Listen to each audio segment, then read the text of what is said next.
Excellences, Monsieur le Président de la 78e session de l'Assemblée générale des Nations unies, Excellences, Monsieur le Secrétaire général de l'Organisation des Nations unies, distinguées personnalités, au nom de son Excellence le capitaine Ibrahim Traoré, président de la transition, chef de l'État, recevez les salutations fraternelles du peuple et du gouvernement du Burkina Faso.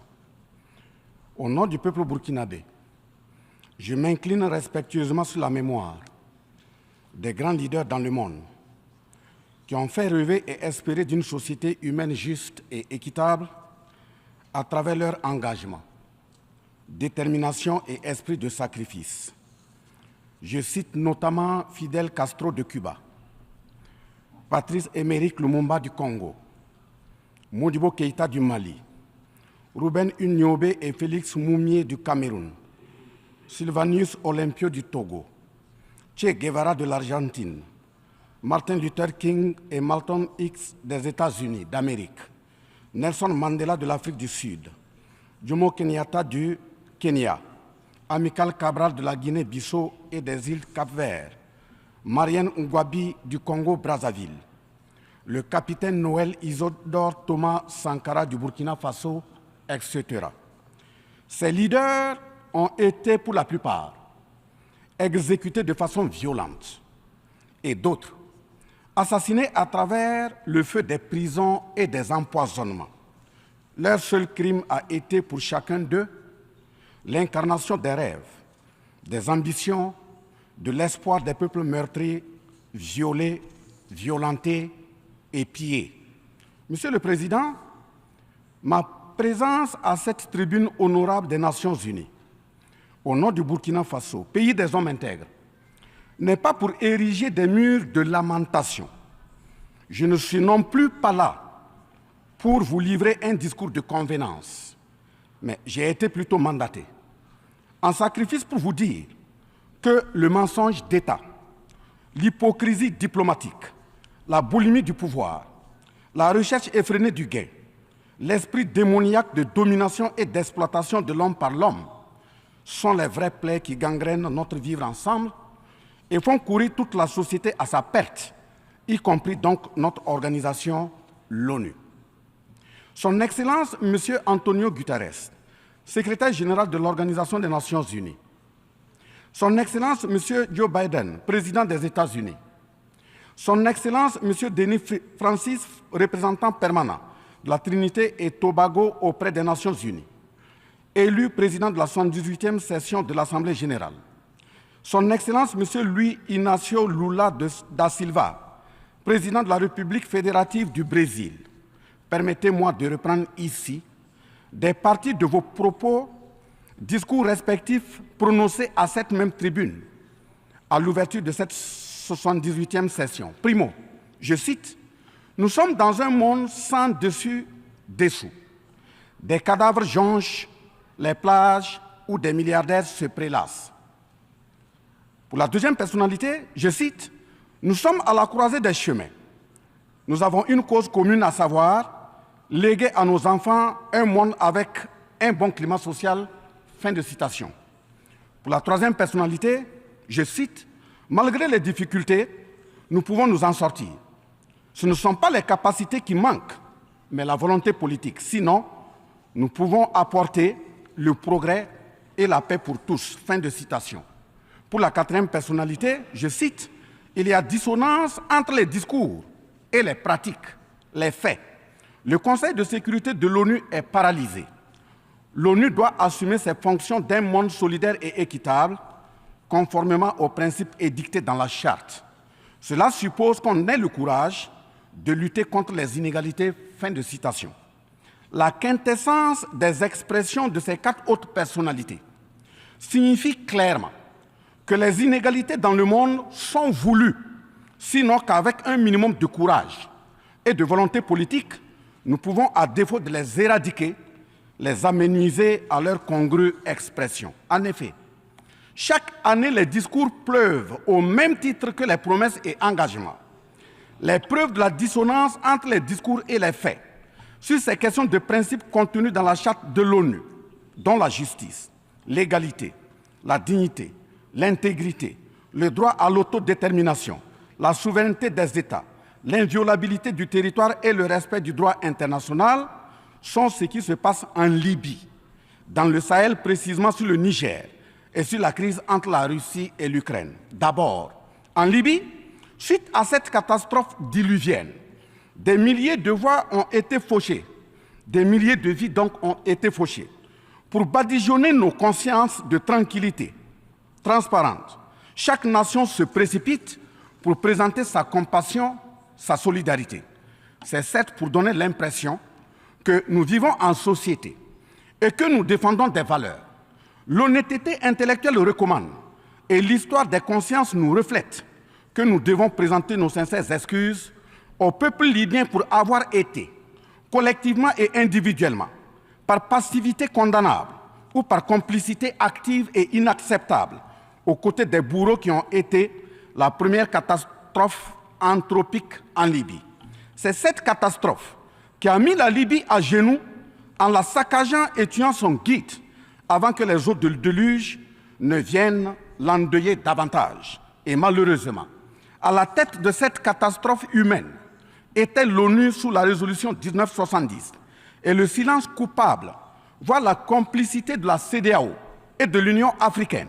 Cette macabre intervention, avec la France de Nicolas Sarkozy en tête, a liquidé le guide libyen, le colonel Mouammar Kadhafi, le 20 octobre 2011. Si les condoléances au peuple libyen avaient un minimum de bon sens et sans hypocrisie, cette diplomatie macabre n'aurait jamais lieu autour du cas du Niger pour y créer une Libye bis. Ensuite, pour preuve que les relations internationales sont teintées d'une haute hypocrisie diplomatique, dénudées de conscience, de morale, de dignité, d'intégrité, de justice, donc de paix, ce sont encore les mêmes gesticulations dans un aliment scandaleusement mortifère qui s'agitent comme des fauves autour de leur proie blessée pour la dévorer. Aujourd'hui, nous avons fait le constat malheureux que, contrairement au discours de profession de bonne foi prononcé à cette tribune de l'ONU, invitant au respect de la Charte de l'ONU et du droit international, les dirigeants représentant le peuple frère du Niger ont été pratiquement interdits d'accès au siège des Nations Unies. Le Burkina Faso condamne fermement cette manœuvre sordide qui relève de pratiques moyenâgeuses. Cela ne peut évidemment se faire que par des esprits en perte de valeurs essentielles pour toute vie harmonieuse en société. De ce fait, nous renchérissons pour dire que l'ONU ne doit en aucun cas être un instrument dans les mains d'un quelconque pays. Les leaders panafricanistes qui se sont battus pour l'unité africaine, nos grands-parents qui sont tombés dignement sous les balles assassines des colons, les dignes fils africains qui se sont sacrifiés pour l'honneur sur le continent et qui ont lutté férocement contre la traite négrière et le néocolonialisme ont eu leur sommeil de guerriers perturbés pour avoir entendu qu'une poignée d'enfants égarés de l'Afrique tiennent le Niger, telle une boule de coton, à l'envahisseur afin qu'il y mette le feu. Oui, cher continent africain, une poignée de tes enfants a décidé de t'humilier et de te vilipender à travers le mensonge éhonté d'État, en commençant par le Niger. Par conséquent, je lance un appel vibrant et solennel au peuple sénégalais, béninois, nigérian, ghanéen, tchadien, ivoirien, comorien, bissau-guinéen et tous les peuples d'Afrique à se mobiliser davantage dans la fraternité et la solidarité africaine afin d'éviter que les impérialistes mettent le feu au Niger, comme le cas de la Libye. Monsieur le Président, Monsieur le Secrétaire général, distingué personnalité, j'insiste à cette tribune de l'ONU et devant le monde entier que la CEDEAO, l'Union africaine et l'ONU doivent impérativement se muer en des organisations véritables des peuples en lieu et place de structures d'une minorité de chefs d'État. Elles ne doivent pas être utilisées et instrumentalisées pour déstabiliser des pays frères en assassinant leurs leaders. Ce n'est qu'à ce prix que la Charte de l'ONU et le droit international auront un sens. Enfin, parlant de la Charte de l'ONU et du droit international, un conflit entre la Russie et l'Ukraine est entretenu et voulu par certaines puissances. Ainsi, plusieurs pays occidentaux, notamment les États-Unis et l'Union européenne, y ont déversé toutes sortes de soutien, notamment militaire. Les populations civiles ukrainiennes, engagées comme volontaires, dont certains pilotent même des chars, sont félicités et traités de patriotes.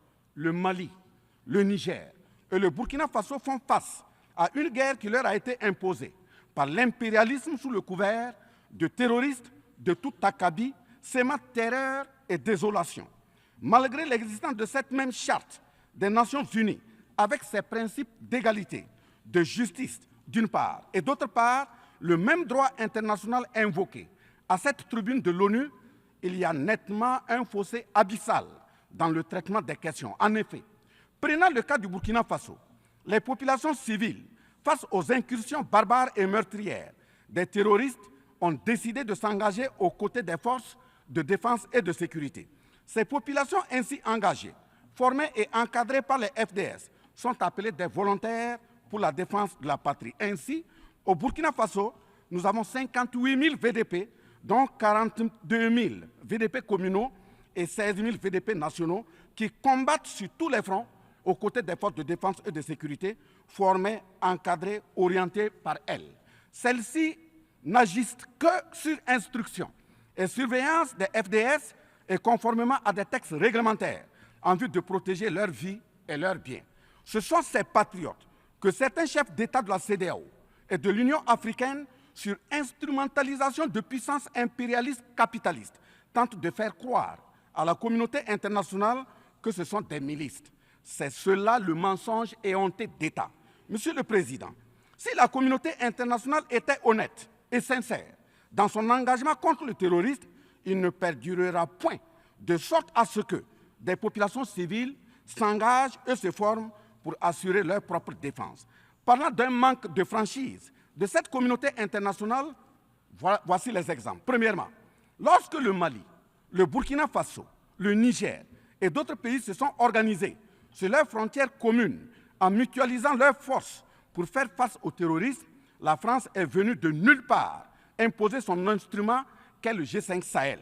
Aujourd'hui, la CEDEAO, qui a subitement une force d'intervention pour établir des démocraties, a annoncé un apport de 2 milliards de dollars US. Mais à la création de cette G5 Sahel, jusqu'à nos jours, à sa vaporisation, cette CEDEAO n'a pu débourser que 25 millions de dollars, 25 millions de dollars US.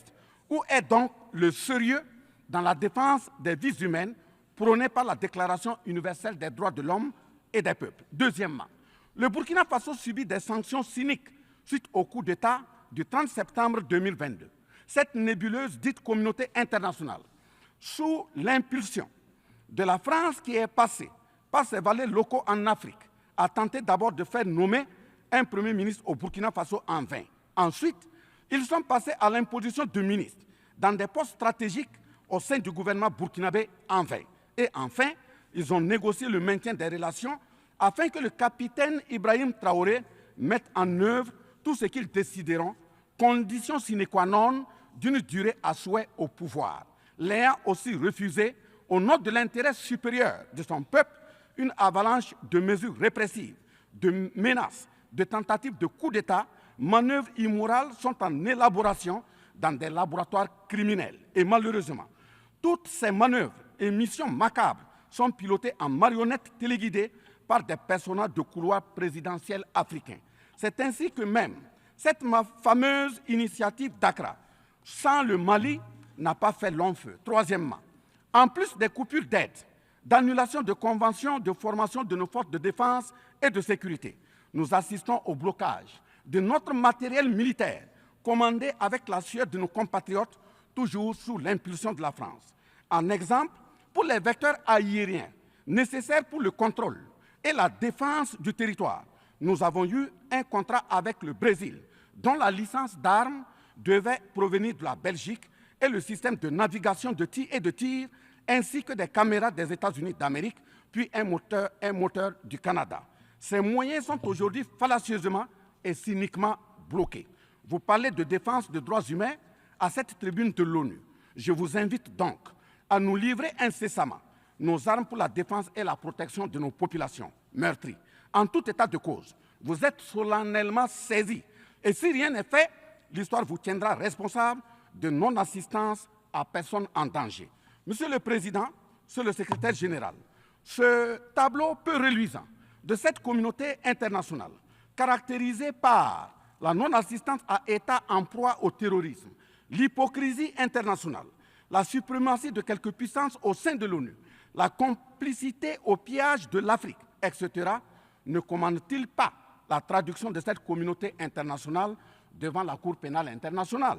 En un mot, notre sécurité sera assurée par nous-mêmes en priorité et non par quelqu'un d'autre. Sur la question de la présence de Wagner au Burkina Faso, chantée par une certaine presse téléguidée depuis l'Élysée, je répondrai ceci. Oui, Monsieur le Président, c'est nous les Wagner du Burkina Faso.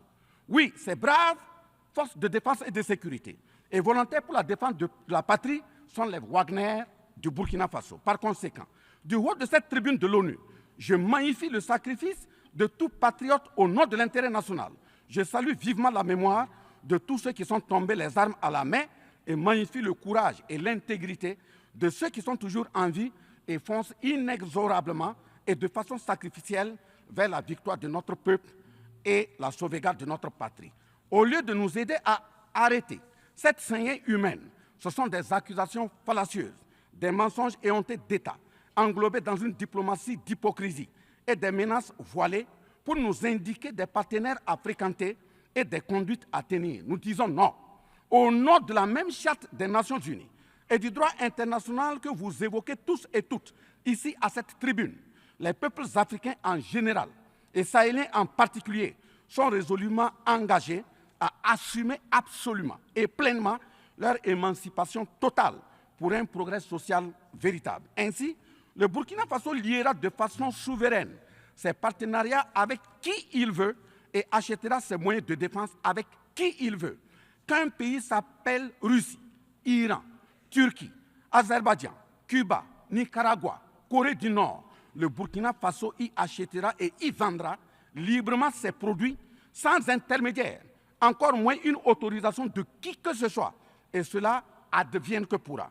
Monsieur le Président, Monsieur le Secrétaire général, parlant toujours d'hypocrisie et de mensonges d'État, dans cette question de lutte contre le terrorisme, en général et dans le Sahel en particulier, voici d'autres faits que vous n'ignorez certainement pas, et j'en suis certain. Primo, dans le Sahel, nous avons près d'une dizaine de milliers de soldats d'armées étrangères, composés en majorité de soldats français, mais également des soldats américains, allemands, italiens, etc., avec des armes, des matériels volants et de surveillance des plus sophistiqués au monde.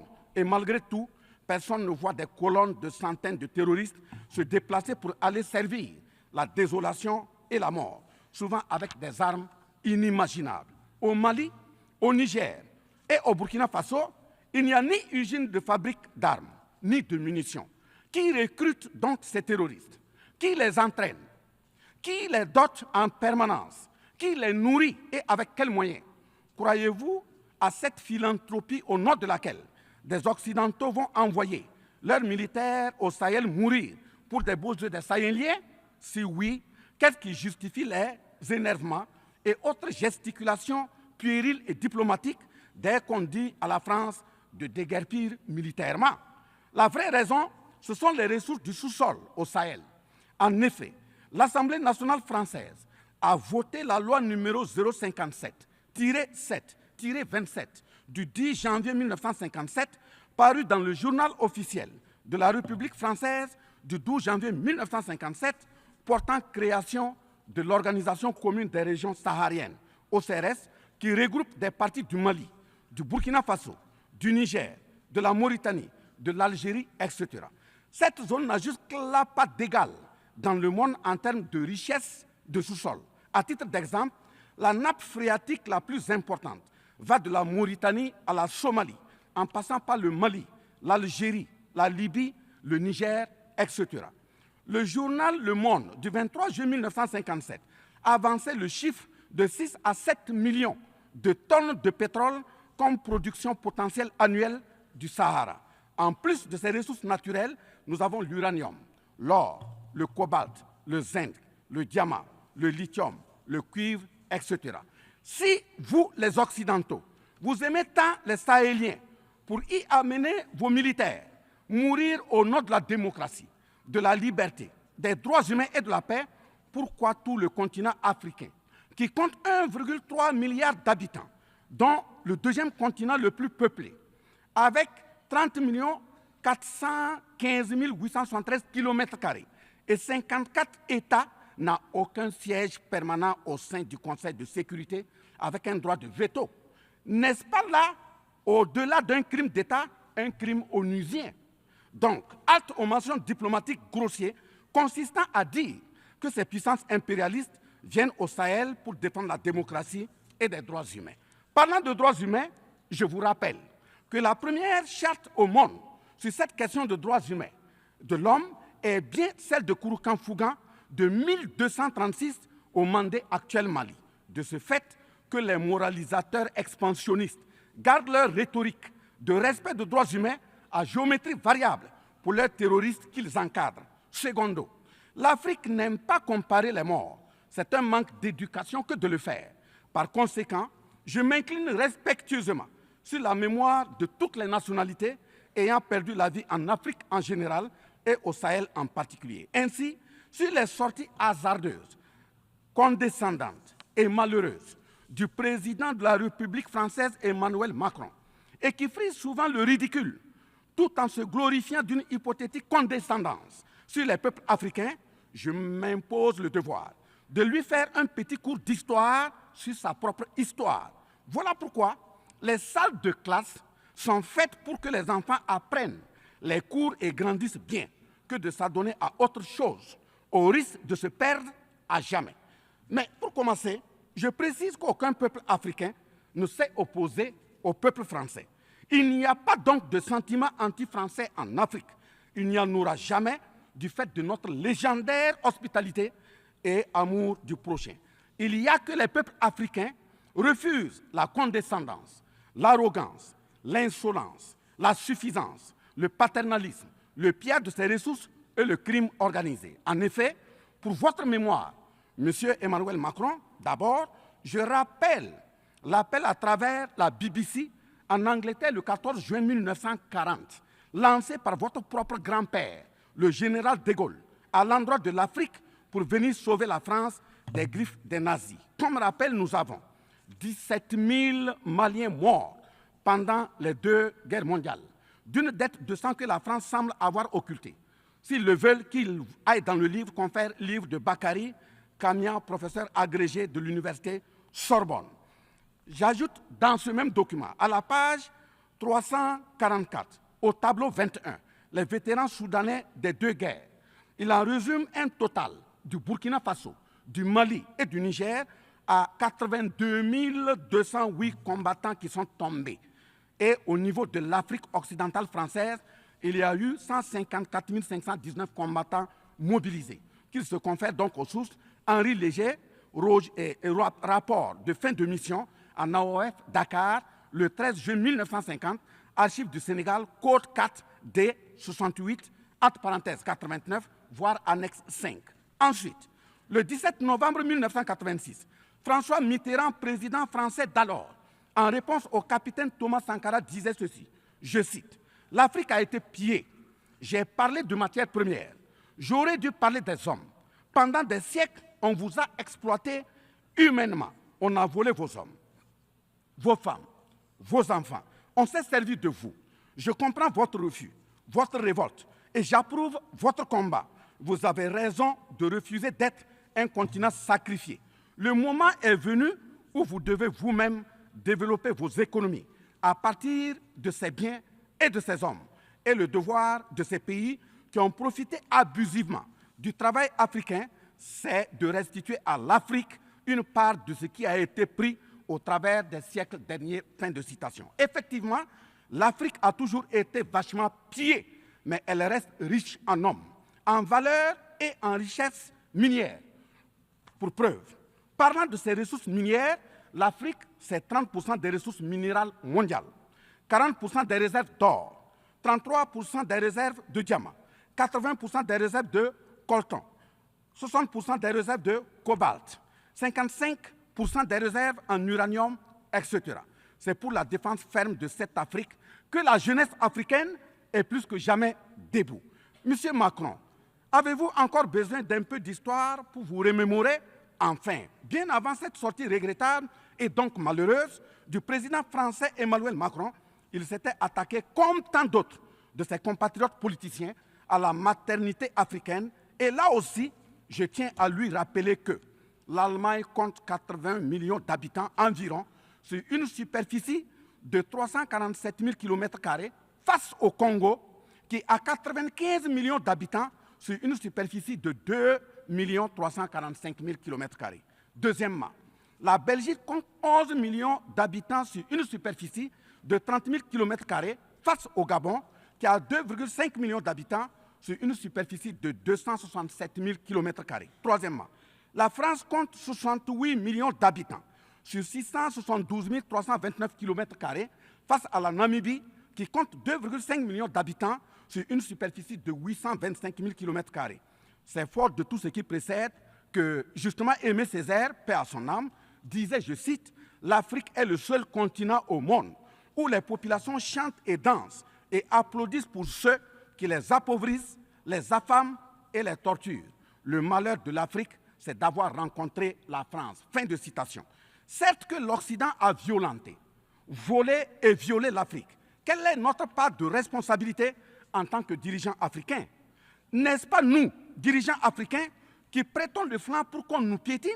En effet, nous avons abandonné notre identité pour ne rien être. Nos noms ont disparu pour faire place à d'autres noms importés et qui ne collent pas à nos réalités. Il nous faut reconquérir notre culture. Nous avons singé en copiant l'Occident, en monogamie. Voilà qu'aujourd'hui, on veut nous faire croire que des contre-valeurs, des attitudes contre la nature relèvent du ressort de la liberté. Il ne sera pas question d'homosexualité en Afrique, je le répète. Il ne sera pas question d'homosexualité chez nous. Monsieur le Président, ce qui vient d'être décrit sont les étiquettes profondément malheureuses d'une ONU aujourd'hui résumée qu'à sa portion de forme, car 1,2 milliard de personnes sont plongées dans la misère. 2 000 milliards de dollars US dans l'armement. 20 fois le budget de l'ONU dans le nucléaire. Sur les questions de développement, l'Afrique reçoit du FMI et de la Banque mondiale 34 milliards de dollars contre 160 milliards de dollars pour l'Occident. La paralysie du Conseil de sécurité de l'ONU, la paralysie de l'Organisation mondiale du commerce, la montée des tensions suite au repositionnement géostratégique. L'Organisation mondiale du commerce également encore bloquée. Le Fonds monétaire international, FMI et la Banque mondiale qui fonctionnent en véritable usurier.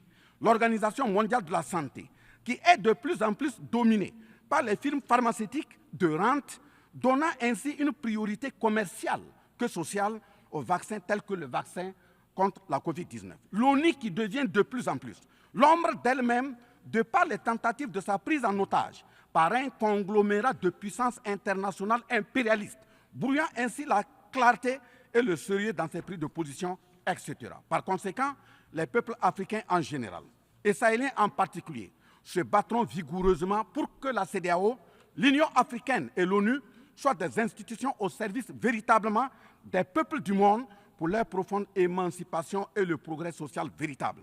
Parce que ce sont les manquements de ces organisations, leur manque de sincérité, leurs décisions clientélistes et à géométrie variable, la couverture des tripatouillages constitutionnels avec leur lot de crimes, la promotion de la mauvaise gouvernance, le pillage, la désorganisation sociale et la corruption qui conduisent immanquablement au coup d'État, qui ne sont donc que des conséquences. Traitons donc les causes et les conséquences disparaîtront d'elles-mêmes. Mais si nous continuons avec ce jeu de l'Autriche, à la diplomatie d'hypocrisie, aux mensonges éhontés d'État, aux crimes organisés, au tripatouillage constitutionnel et à la fabrication de l'armée à la tête de nos États africains, même l'ONU risque de ne pas échapper à un coup d'État. À bon entendeur, salut. Dans ce sens,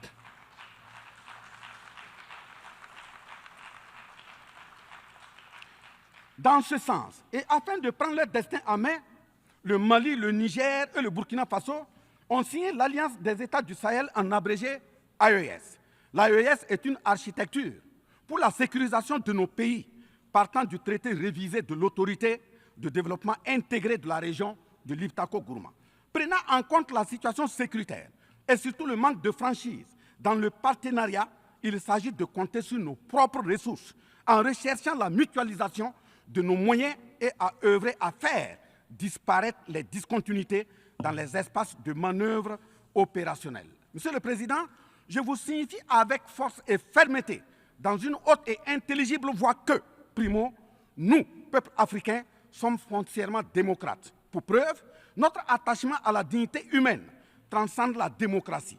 Ce que nous refusons, c'est moins donc la démocratie que le piège de la démocratie qui nous est tendu. Ainsi, la démocratie électoraliste s'est avérée un moyen de contrôle de nos États à travers le jeu de chaises musicales de dirigeants très souvent imposteurs, corrompus, voleurs, violeurs de constitution, car étrangers au seul intérêt de nos États africains qui vaillent. Secondo, nous, Africains, sommes-nous aujourd'hui reconnus dans notre dignité d'homme, au sens de un homme égal à un homme?